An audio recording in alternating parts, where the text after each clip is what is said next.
Hello folks, thank you for joining me.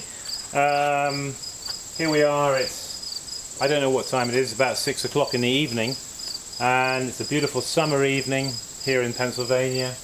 As you can hear, the crickets and the insects are chirping.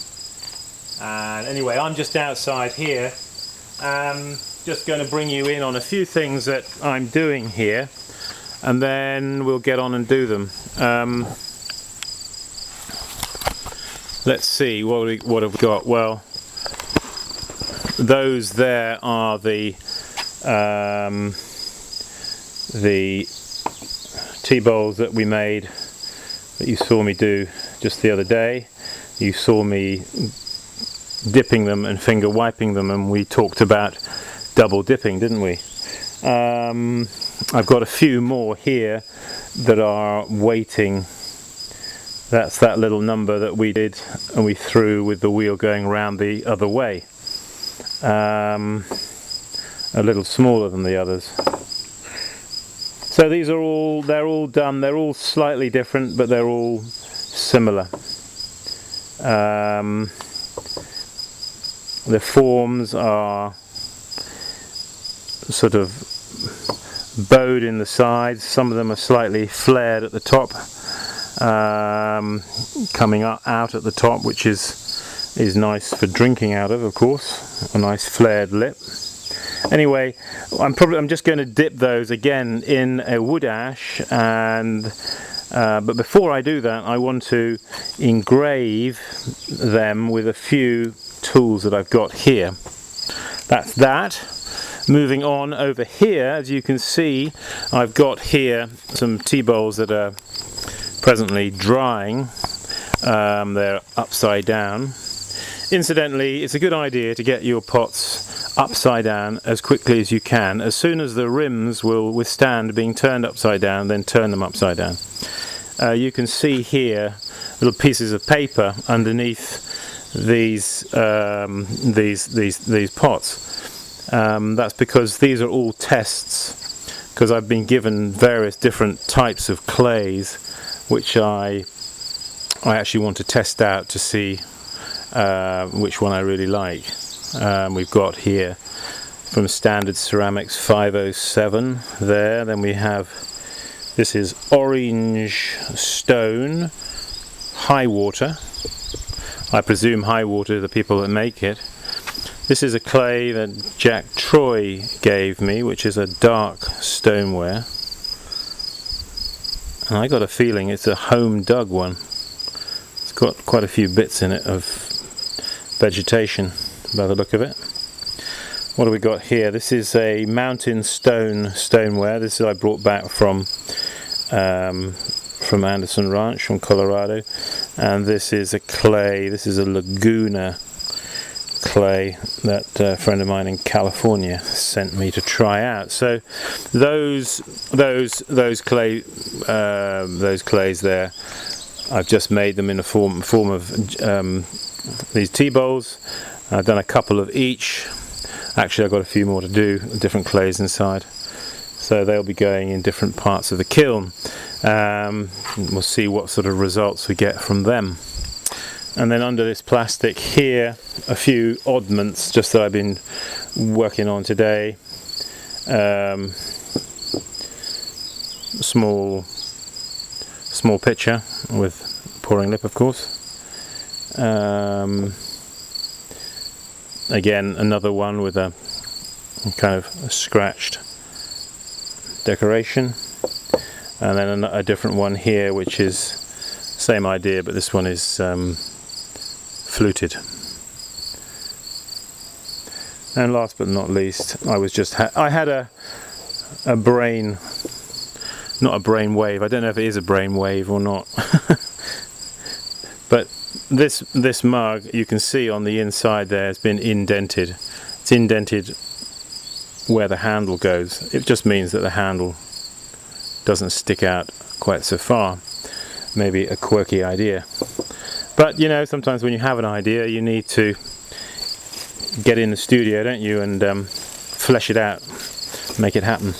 They don't all work. You might say, well, why are you bothering to cover it with a plastic? I'm covering it with a plastic because the atmosphere is rather drying at the moment, although there is quite a bit of humidity in the air. But you know, the difference between the dryness of the body of the pot and the wet handle that you're putting on can sometimes cause cracking to occur where the handle meets the vessel. So in order to not necessarily to prevent it, but to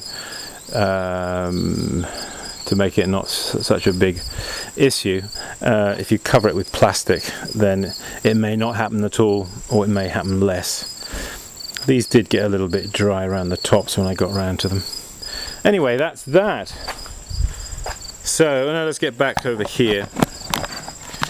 We're just going to situate the camera here. I'm going to sit in that chair. I'm just going to just try a few of these. This is a screw, or a bolt I should say, which I'm just going to impress into the side. You can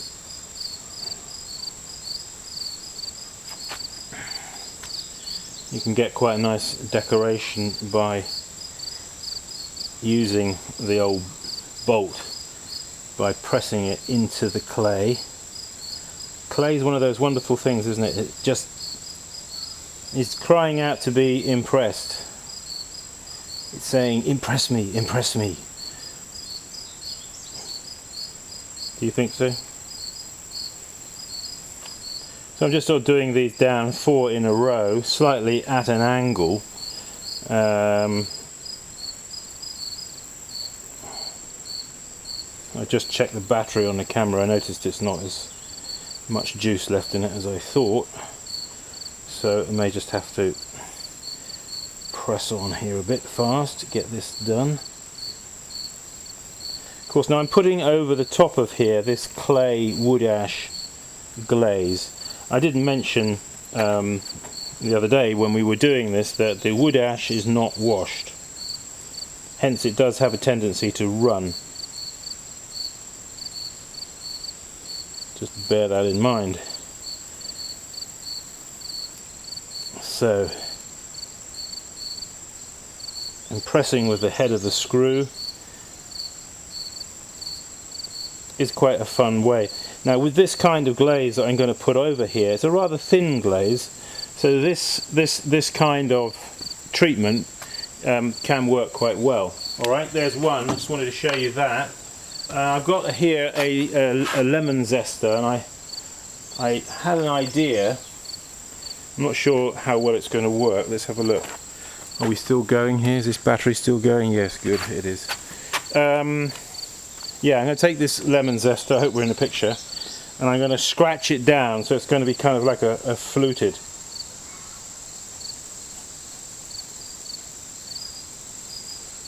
Okay.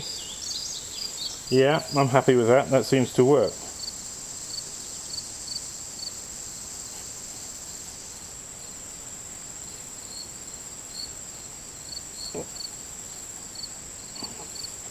It's a new discovery, you see, a new tool.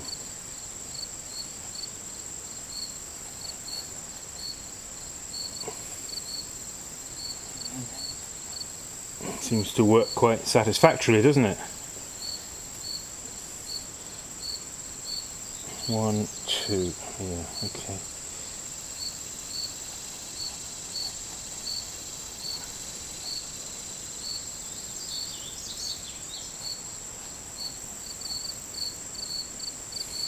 Okay, you see what I've done there with the lemon zester.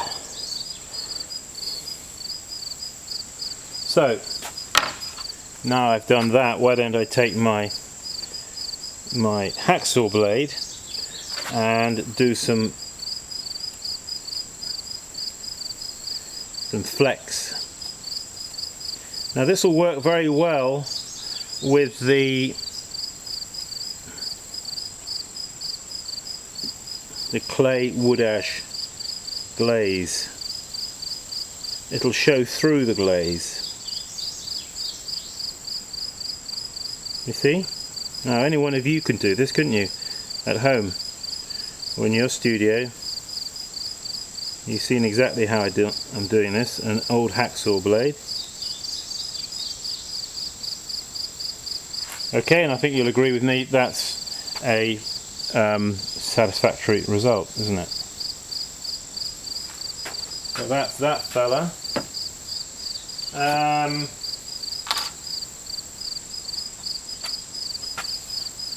So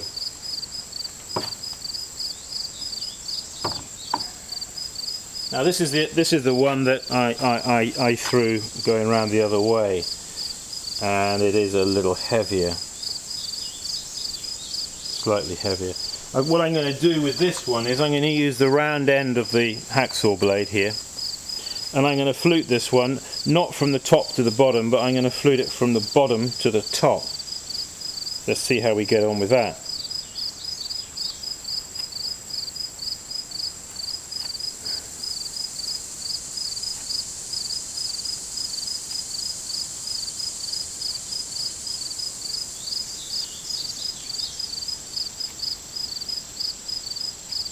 You see, because the pot is thrown slightly heavy, the dig in at the bottom here is deeper than it is at the top. It's tailing off as it gets to the top, if you see what I mean. So by doing it like that, I'm effectively lightening the pot slightly by taking more off at the bottom. Okay, so get yourself a hacksaw blade.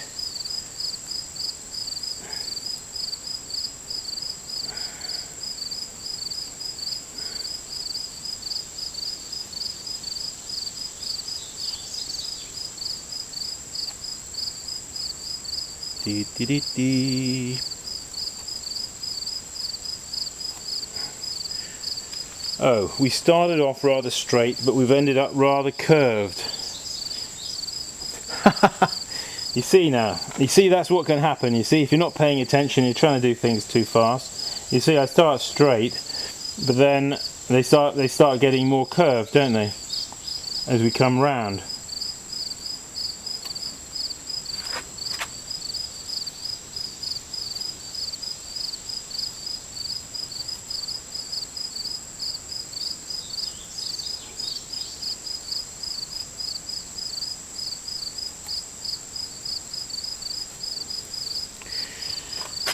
But you see,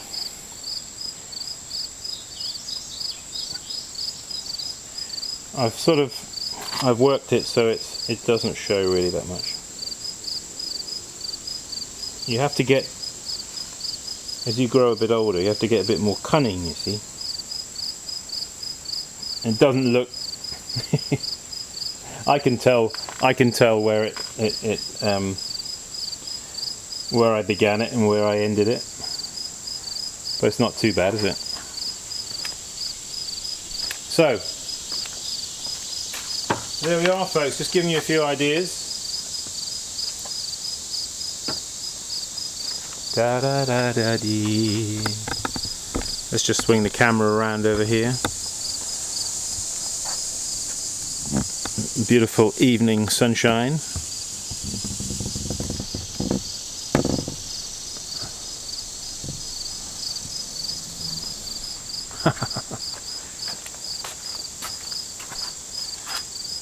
I'm going to have to put some slip on these quite soon, because they are rapidly hardening off. So yeah, okay, well, we'll catch you later in the next clip, whatever that's going to be about. Who knows what it's going to be about? I don't know. There's always something going on though, isn't there? Hey, keep practicing. See you soon. Da da da.